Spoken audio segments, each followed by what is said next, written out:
Good morning, and thank you for joining us. The show is Good Morning Africa. My name is Miriam Ogutu, and it is nice to have you on board this morning, the 14th of September 2022. And here are the latest headlines on the leading newspapers from Kenya. And after that, I'll bring us from across the continent of Africa. The Daily Nation from Kenya. William Ruto takes over from Uhuru Kenyatta as the fifth president of the Republic of Kenya in a colorful ceremony at Moi International Sports Center, Kasarani, attended by more than 20 Africa heads of state. With the symbolic transfer of the instruments of power, the president takes leadership of a nation in the throes of an economic meltdown characterized by high food and commodity prices, a huge public debt, and an ever-widening tax deficit. Hold the campaign's over. This is where the rubber meets the road. That story is from page 2 all the way to page 13 on the Daily Nation. And just a couple of things that President William Ruto highlighted yesterday in his inaugural speech on the judiciary, praising the judiciary as living the true spirit of the Constitution. The president promises to allocate an additional 3 billion Kenya shillings and at the same time appoints to office 6 judges rejected by Uhuru. That story is on page 13. On subsidies, giving with one hand and taking away with the other, Ruto signals tough times ahead as he argues against fuel and maize meal subsidies, both of which could cross the 200 Kenya shillings mark in coming days. The story is on page 12. I don't know how perhaps the people who are hoping after he's been president he will change that. I don't know how they feel this morning, but that is the reality. And I think now, as the Daily Nation is saying, that is where the rubber meets the road.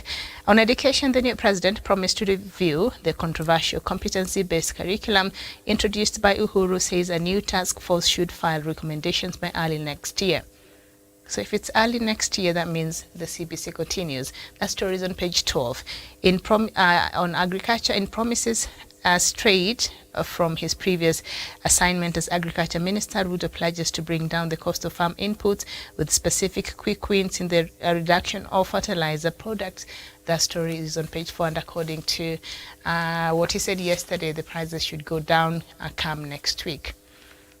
The Star newspaper, the main headline, Ruto might promise a new president takes charge amidst thunderous cheers, appoints 6 judges. That story is on page 4 and 5. And just up there, hard hitting, DP Gachagua tears into Uhuru before foreign dignitaries, and Kenyans had so much to say about that. The story is on page 6.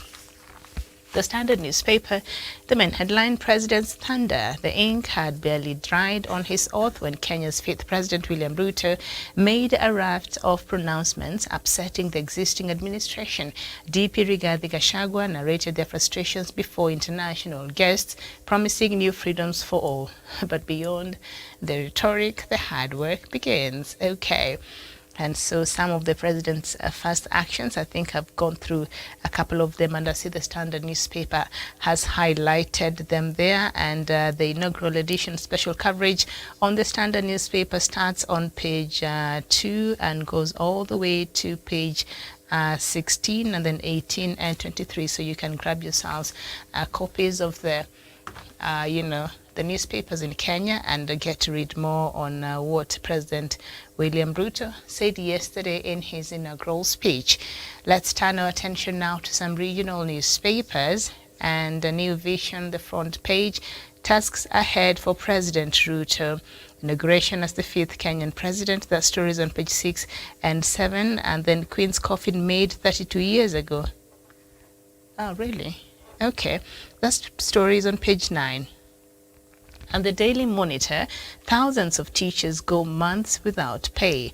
The Daily Monitor from Uganda. And, okay, the Citizen from Tanzania, Ruto's pledge to Kenyans, East Africa as he is sworn in. All right, and the Daily News also from Tanzania, thank you, Samia tells Kenyans. And the Daily Telegraph from the UK, the final homecoming. And the Guardian from the UK, Johnson's junk food rules under threat as Truss targets red tape. And then Newsday from Zimbabwe, CCC, ZANU-PF youths in running battles. And Daily News also from Zimbabwe, ZANU-PF bigwigs sweat over post as voting for party all-powerful Central Committee looms. And The Guardian from Nigeria, APC dressing Nigeria in borrowed robes, Atiku slams Buhari's policies. Okay. And then Owerri streets deserted as Buhari commissions projects in Imo. And then The Nation, also from Nigeria, Buhari, we've done well with available resources.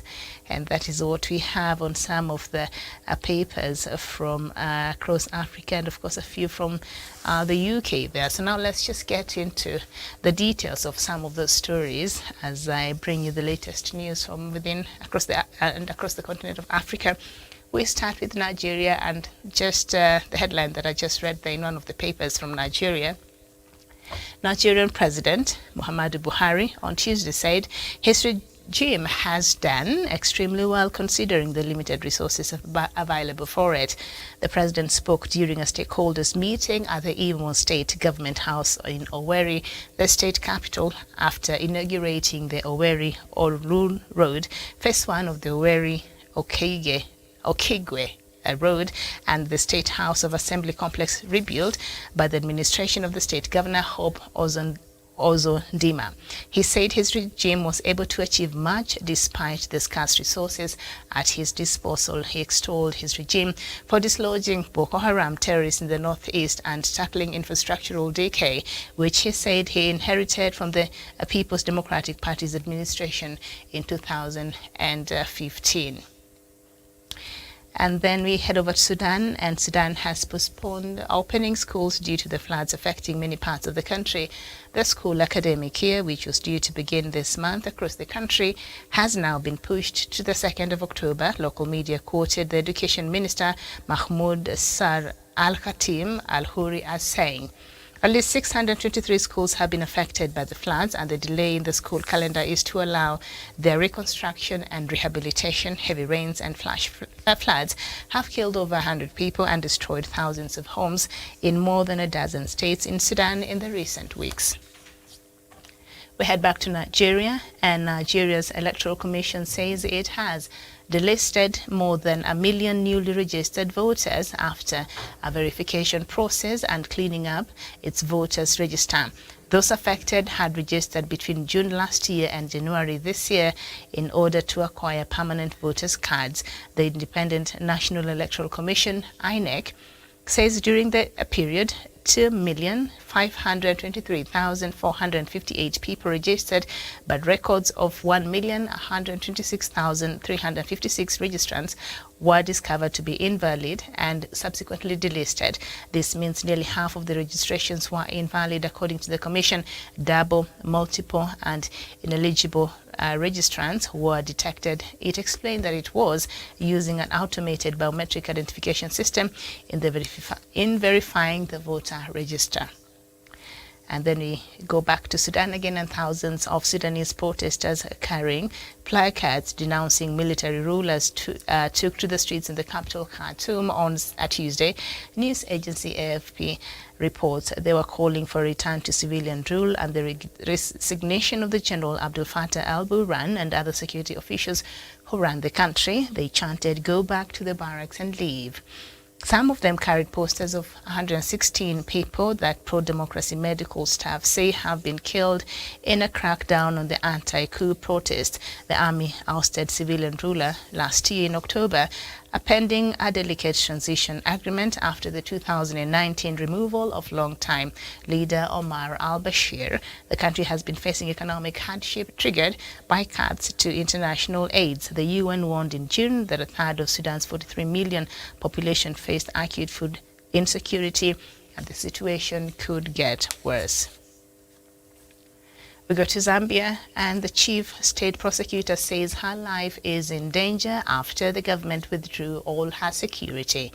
Lilian Seyunye, who was appointed by the previous government, has fallen out with the new administration and is a subject of complaints against her professional conduct at the Judicial Complaints Commission, JCC. She has refused to appear before the JCC, arguing that her constitutional oath of secrecy first needed to be lifted by President Hakainde Hichilema before she could appear before the body. And we go to Tanzania, where the government has announced the resumption of Uber and Bolt rider hailing services after weeks of controversy over the fate of the two companies. Uber suspended their services in April, whereas Bolt decided to switch to only corporate clients in August after the government's regulatory changes were enforced in March. Tanzania's Transport Regulatory Authority Director Habibu Suluhu on Monday said the company's challenges had been sorted following a meeting with the government. And then we go to Egypt, and the country host this year's upcoming UN-led climate conference is rejecting reports by a rights group saying the authorities in the Middle East country are stifling environmental activism as part of a broader crackdown on dissent. According to the report by Human Rights Watch, the Egyptian government's restrictions amounts to a violation of basic human rights and throws into question its ability to meet basic climate commitments. Now, the report was based on interviews with more than a dozen academics, scientists and activists. The global COP27 summit will take place in the Red Sea resort town of Sharm el-Sheikh in November. Egypt's foreign minister said late Monday that the report was misleading and that its publishing was counterproductive. We go to Ethiopia, and the capital of Ethiopia's northern Tigray region, Mekelle, was hit by an airstrike on Tuesday. The Tigrayan rebel spokesperson and a hospital official said on Twitter the strike, which could not be independently verified, comes 2 days after the Tigray rebels said they were ready to participate in African Union brokered peace talks with Prime Minister Abiy Ahmed's government after a war that was going on since November 2020. Another rebel spokesperson, Kindeye Gebrehiwot, also claimed that the University of Mekelle had been bombed, causing injuries and material damage. The strike comes after the government of Tigray set up negotiating team and declared itself ready for peace talks. Kebron Gebreselassie, head of the hospital in the Tigray region, also said on Twitter that Mekelle was hit by a drone strike yesterday morning.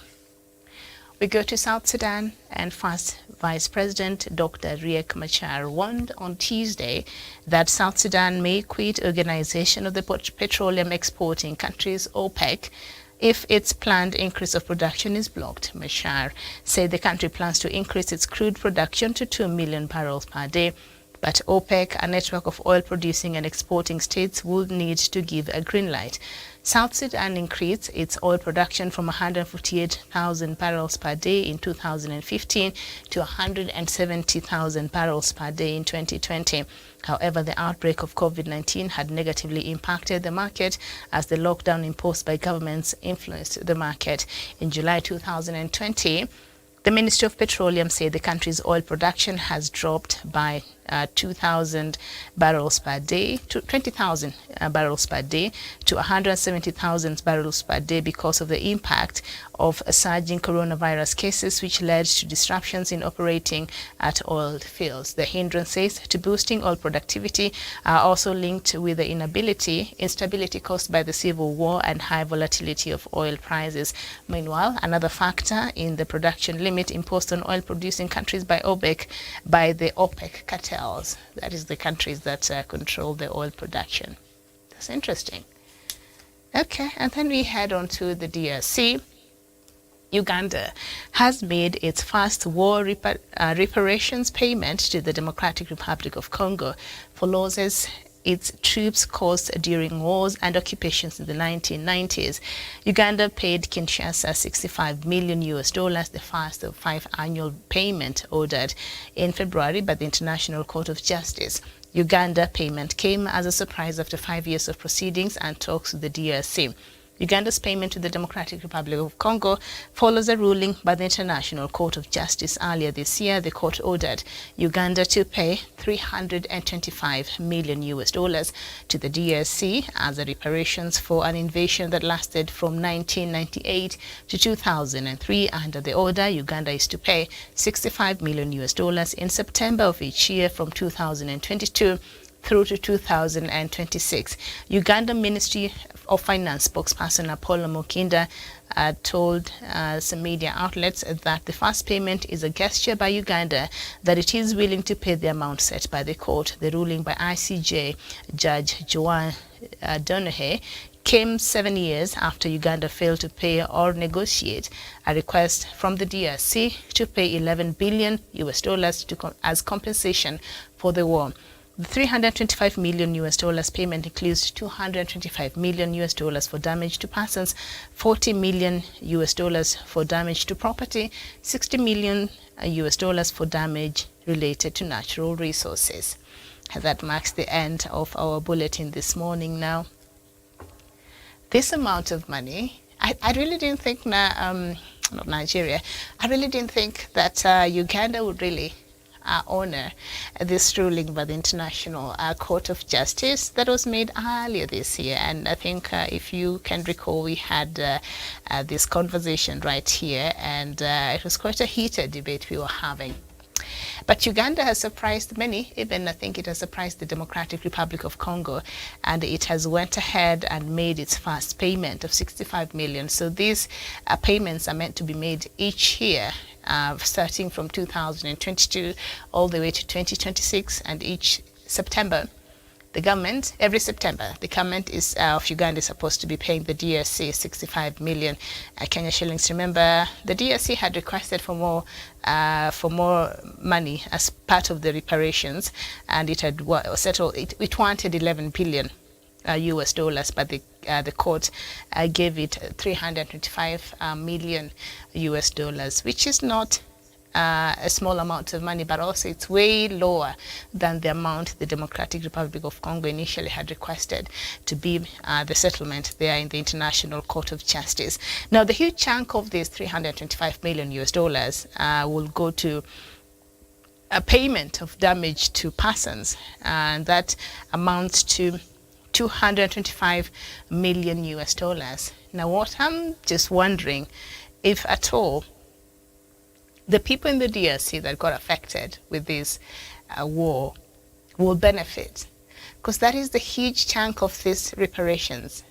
This huge amount of money, I think, is meant to be paid to the victims and the families and the people who suffered, during this time. So I don't know how this is going to work out, and I don't know if the people who are actually supposed to benefit from this money will actually benefit from it. So this is something I shall be following up on and see how that will play out. And also $40 million for damage of property, and $60 million for damage related to natural resources. We know it is a matter of natural resources that has placed DR Congo to where it is today, dating from, since getting its independence from Belgium, and we saw how that played out with the murder of the first Prime Minister Patrice Lumumba, because he was not playing ball with these colonial masters, and he really was set out to create a more self-reliant, self-sufficient Democratic Republic of Congo, and this was going to affect the operations and the interest of the colonialists and their other interest in the Democratic Republic of Congo. Remember, during the colonial period, the Belgians made sure that every institution that needed a professional, it was them who were in charge. And so even the education system there really was not favorable to the people in the DRC. And that's why perhaps you don't hear so many people from that era that are well educated from the DRC, maybe those who were lucky to get out of the country. So they made sure that they went to school to learn just enough just enough to read and write, just enough, but not an education that would empower them, that would turn them into professionals. So that was denied. So even that, so by the time they were leaving the DRC, they were forced to leave. There was nobody to hold to sit in these positions because there are no professionals in the Democratic Republic of Congo. So the country was left to itself.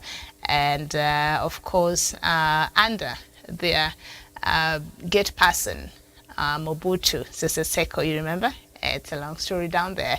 But anyway, so DRC has never recovered, and now you add the issue of these militias that have been fighting, and the fight continues, the conflict continues, and I will not talk much about this. I will look at it later on in the afternoon show, and this has really placed the Democratic Republic of Congo in a very disadvantaged position, just dating back from the colonial period and the subsequent leadership that was supported and aided by the Western world, Mobutu Sese Seko, and we saw how he ruined that country. But they did not have a problem because they were benefiting. So when you understand why, when you look at the reparations that now Uganda has been forced to make towards the Democratic Republic of Congo, I was just trying to have us understand and have a bit of a background understanding. And one of the key things here is the natural resources that Uganda was accused of looting. And that has been the problem that has continued to plague the DRC, because there are people who have been involved in that, even right now. Remember when the East African community, under then President of Kenya, Uhuru Kenyatta, announced that it will form a force that will go into peacekeeping mission in the Democratic Republic of Congo. But the people in the Democratic Republic of Congo said that a peace mission should not include Uganda, should not include Rwanda, and should not include Burundi, because they are active, allegedly, they are actively supporting some of the militias that are fighting the government in the DRC, and so the people did not want that. So you understand, if now Uganda is paying, part of the reparations is the payment of the natural resources that it looted. So that I guess that, now we can understand why some people from the DRC are saying Uganda, it should not come in here as a part of the forces, because they do have an interest by paying this. By paying this, I think this indicts the people who have a feeling that, could be they're part of even the continued conflict. But as I said, that is something that we shall look at later on in the afternoon, so I'll not get so much into the details. So Tigray, the TPLF are requesting, have now agreed to go to the negotiating table. I guess life has become very difficult for them there. I think last week or over the weekend, they said now they're willing to participate in the African Union brokered peace talks with Prime Minister Abiy Ahmed's government. And the AU, I believe, I was reading that a couple of days ago, has renewed the mandate of the mediation, a team led by former Nigerian president, I think Goodluck. Is it Goodluck Jonathan or Olusegun Obasanjo? I think it's Olusegun Obasanjo. I believe it is. Goodluck was taking care of the matters in ECOWAS, I think so. And I don't know why they would renew his mandate here. Well, I do understand that it was very hard for him to mediate through these talks because the TPLF was not willing to come to the table at that time. But also, I've not read anywhere of any efforts that he really put forth to encourage and to coerce and to, because sometimes that's how it works. We've seen it, how they do it, even in South Sudan. Sometimes you really have to put pressure on these people to come to the table, to talk and find solutions. So I've not seen how much, Obasanjo has done as far as trying to find a solution, as far as his mediating process. So for the African Union to renew and to keep him there as the chief, mediator, I don't know if he's the right person for that job. I don't know if he's the right person for that job. The TPLF had wanted Kenya to mediate through that process, but of course there's no way Prime Minister Abiy Ahmed was going to agree with that, because we know that there has been some passive aggressiveness, especially from Ethiopia's side towards Kenya. Hopefully, with the new government, maybe we have now, maybe things will change. I don't know, but I saw him yesterday in the inauguration of our new president, and maybe things will change. I'm not sure. But we've seen how that relationship has played out before, so obviously he was not going to be comfortable Kenya mediating through that process. So, and the bombing that happened yesterday, is it on Monday, that killed a lot of people, that targeted a hospital. So the the government of Ethiopia is continuing with this bombardment, and the people there continue to suffer. And now Tigray, they're willing to sit down and negotiate. I guess you can never really fight a government successfully, I guess.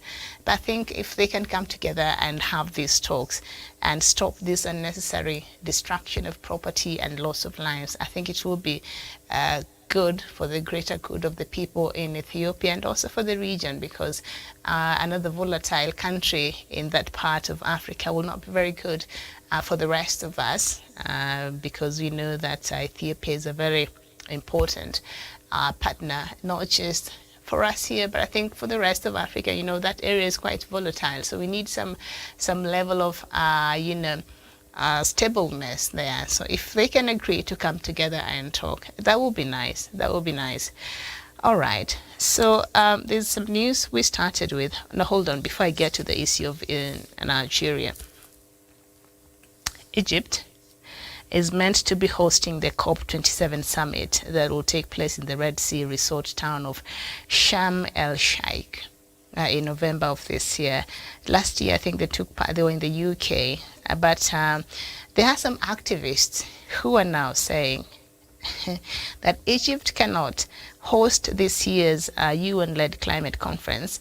And in a report by the rights group, they're saying that the authorities in the Middle East country are stifling environmental activism as part of a broader crackdown on dissent. And according to the report by Human Rights Watch, the Egyptian government's restrictions amount to violation of basic human rights and throw into question its ability to meet basic climate commitments. The report was based on an interview with more than a dozen academics, scientists, and activists. The global, as I said, COP27 summit will take place in the Red Sea resort. But here's the thing. Well, I do understand what these activists are saying. First of all, this report by human rights activists and Human Rights Watch and these other people, obviously it's going to be biased against President Fattah el-Sisi.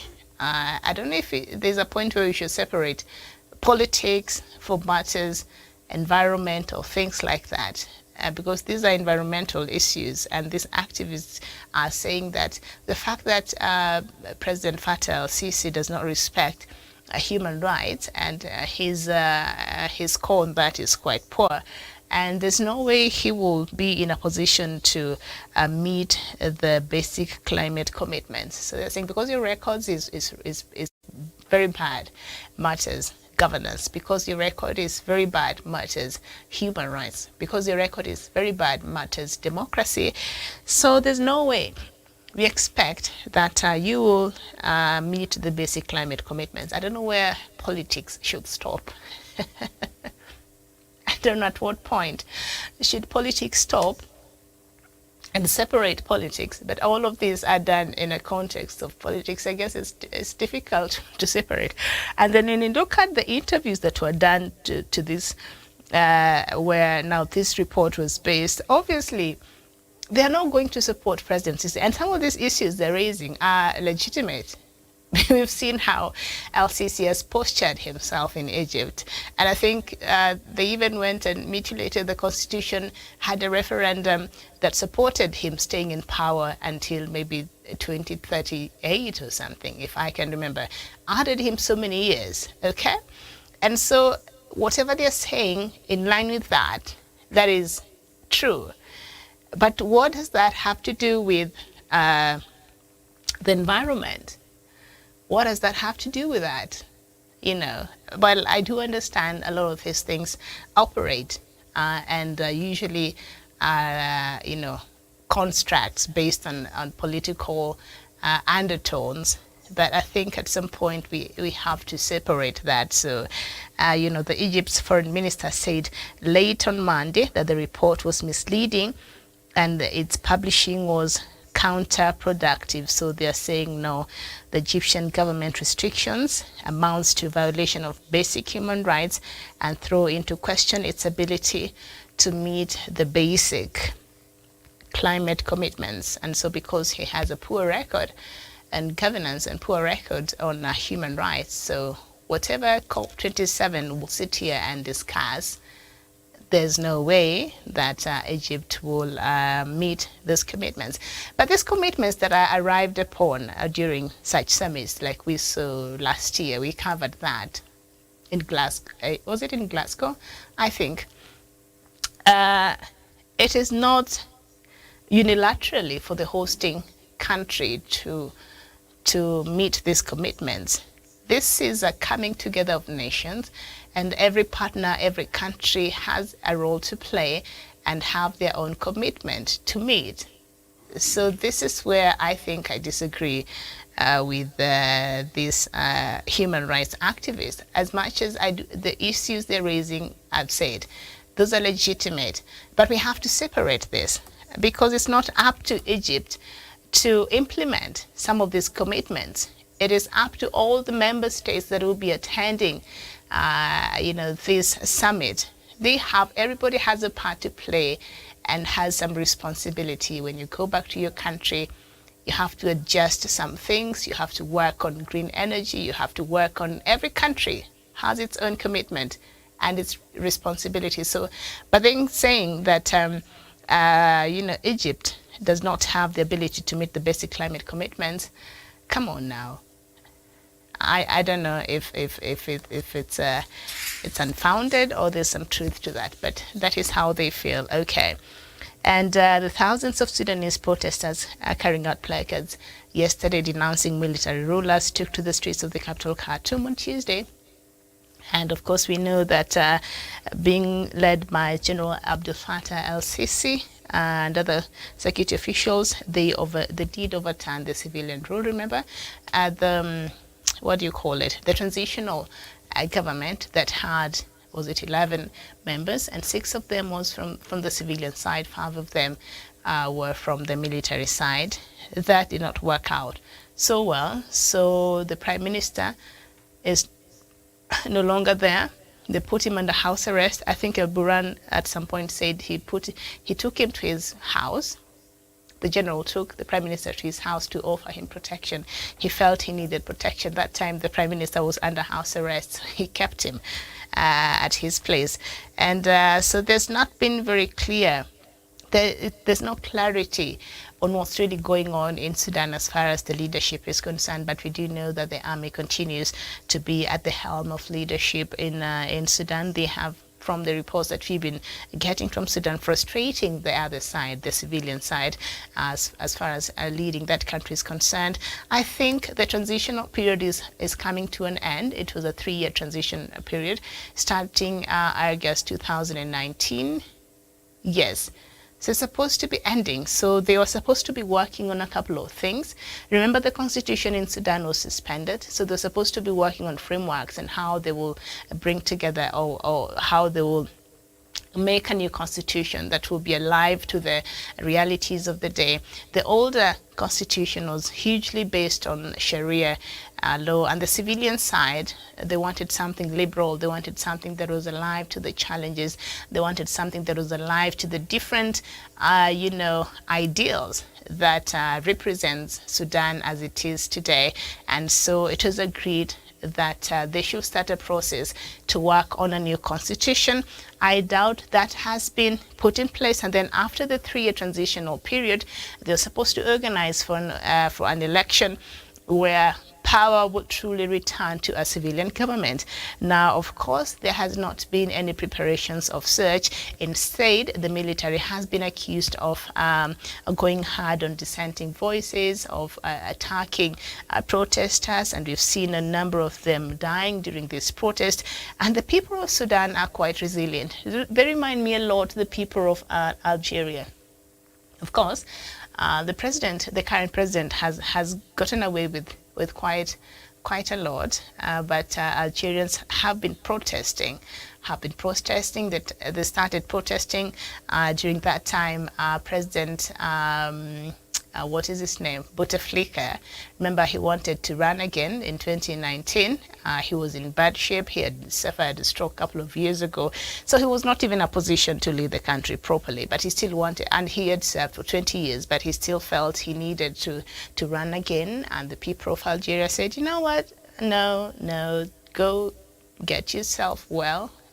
20 years is enough. Thank you very much. We want you out. So after months of protest, finally we had a military coup that removed him, and the country started restructuring itself. Well, that has not gone very well.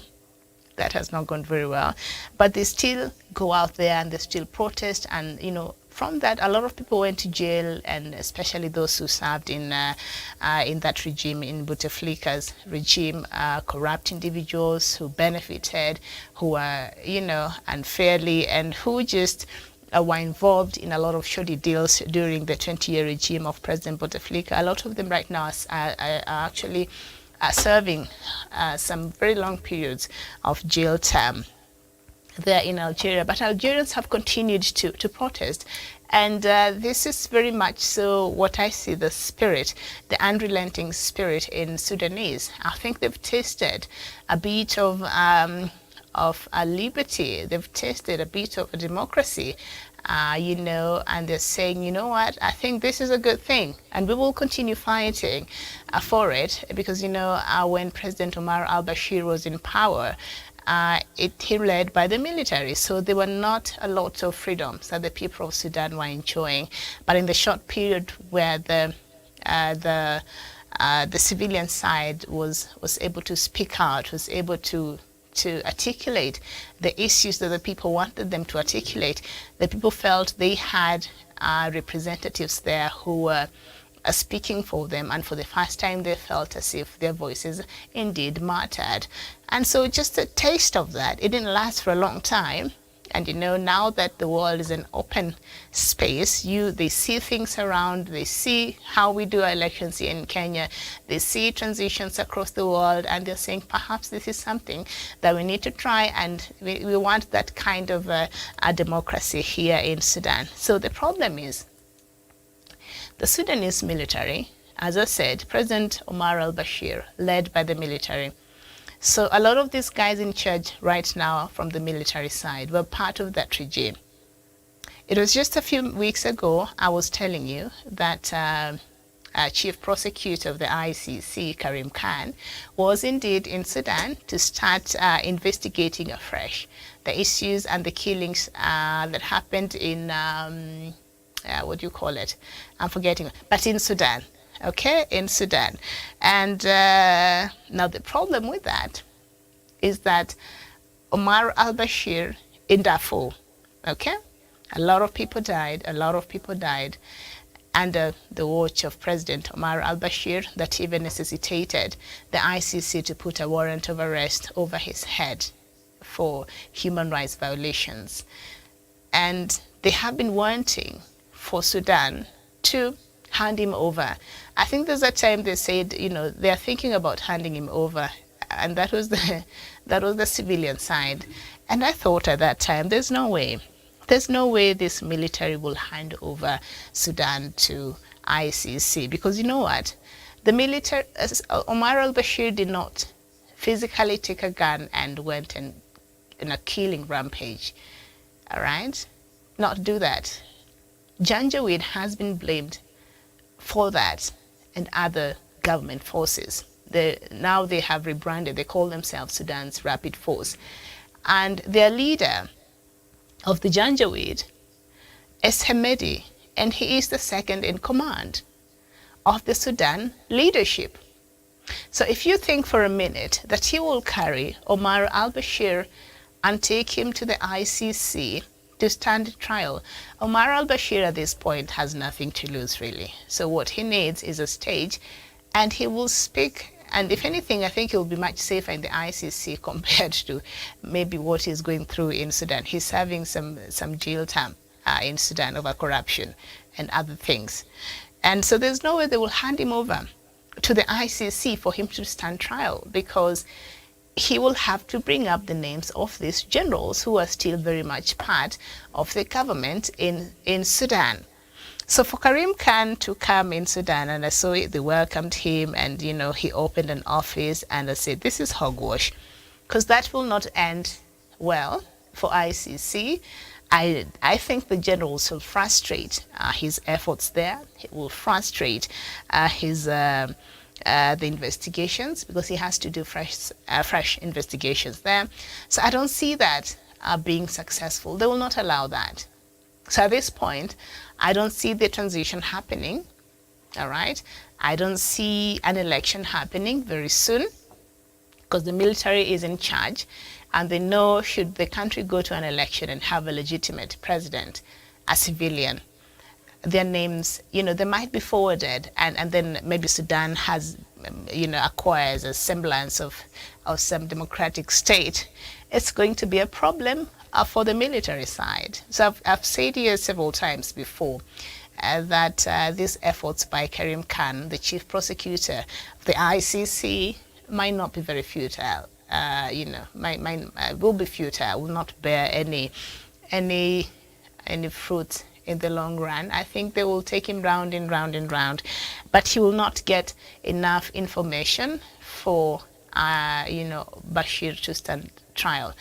Has he not asked himself why, and since they disposed Omar al-Bashir, they've not handed him over to the ICC? And they will not. And they will not. And if they're not able to give the ICC Omar al-Bashir, so what are they doing? What is the investigations for? Because they already have a warrant of arrest for him. Why hasn't the authorities in Sudan handed him over to the ICC? So Karim Khan, you are wasting your time. As far as Sudan is concerned, I think ICC should, channel the resources to something else, because I don't see that working out as they hope, even as Sudanese continue to protest, demanding for a civilian rule. And yesterday they were chanting to the army officials, go back to the barracks and leave, because that's where the army is supposed to be, in the barracks and protecting the boundaries, the country of Sudan. But that is not where they are right now. So they've had enough. But which way out Sudan, I can't even tell right now. Okay, but I do know for sure that Karim Khan will not be successful in that, and that an election might not be forthcoming anytime soon, and the transition is not going to be as it was initially planned. From everything we've been seeing and how that matter has been playing out in Sudan, I think there's nothing much to look forward to from there. Okay, so President Buhari has patted himself on the back. Yesterday, President Buhari, Muhammadu Buhari of Nigeria, said his regime has done extremely well, not just well, he's done very well, extremely well, considering the limited resources available to it. The president spoke during a stakeholders meeting at the Imo State Government House in Owerri, the state capital, after inaugurating the Owerri Olu Road, phase 1 of the Owerri Okigwe Road, and the State House of Assembly complex rebuilt by the administration of the state government, Hope Uzodimma. He said his regime was able to achieve much despite the scarce resource for dislodging Boko Haram terrorists in the northeast and tackling infrastructural decay which he said he inherited from the People's Democratic Party's administration 2015. President Buhari, you've been there now for almost 80 years. You can't continue blaming the other people who were there before you. You've served your 2 full terms, ending February next year. So you can't still have hangovers over what the other regime had not done. You're supposed to now telling us what it is that you're doing now, and you're saying you inherited a lot of rot and infrastructural decay from the previous regime. Okay, but saying that your regime has dislodged Boko Haram terrorists in the northeast, this is some gaslighting right here. You know, narcissists, I don't know if you've had conversations with a narcissist, and one of the key things, I'm not saying President Buhari is a narcissist, that is not what I'm implying at all. But when you talk to a narcissist, sometimes they'll make you feel as though whatever it is that you're seeing and the reality and how you know it, you are wrong. You know, you are wrong, and that is not the right picture. You are wrong in thinking. Whatever you're seeing, however the reality is, you are wrong.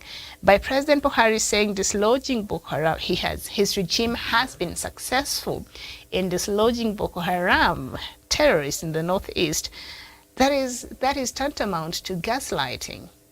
He's trying to say those insecurities that you've seen increasing in that part of Nigeria, the activities, the kidnappings and all that, that is not true.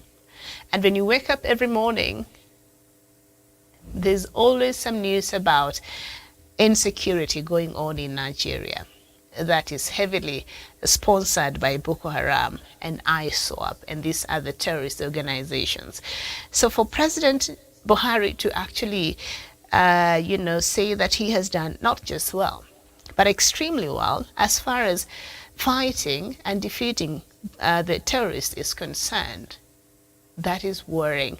And I think just feeds to a conversation that we've been having here that really places President Buhari in a position where he really is not aware of what is happening in Nigeria. He's aloof. He is disconnected from the reality, so he's not able to see matters as they are and the issues as they are. No wonder he's not been able to address the problem of insecurity as he should have, okay? Because according to him, this is something that has been sorted out. So there's nothing more to talk about. His government has done extremely well and has dislodged Boko Haram terrorists. Clearly, this is a person who either is not living in Nigeria, he's somewhere outside there, and does not watch the news. Otherwise, if he is the president, which he is, of the federal state of Nigeria, and he receives, and maybe they don't give him the, what do you call them? The briefings, the intelligence briefings. They don't brief him on how the country is doing as far as security is concerned. That's why I'm trying to understand how he does not know that there's a problem in Nigeria, and how he still is insisting that his government has done very well, when we know that is not the truth. I don't even live in Nigeria, but everybody knows that that has failed.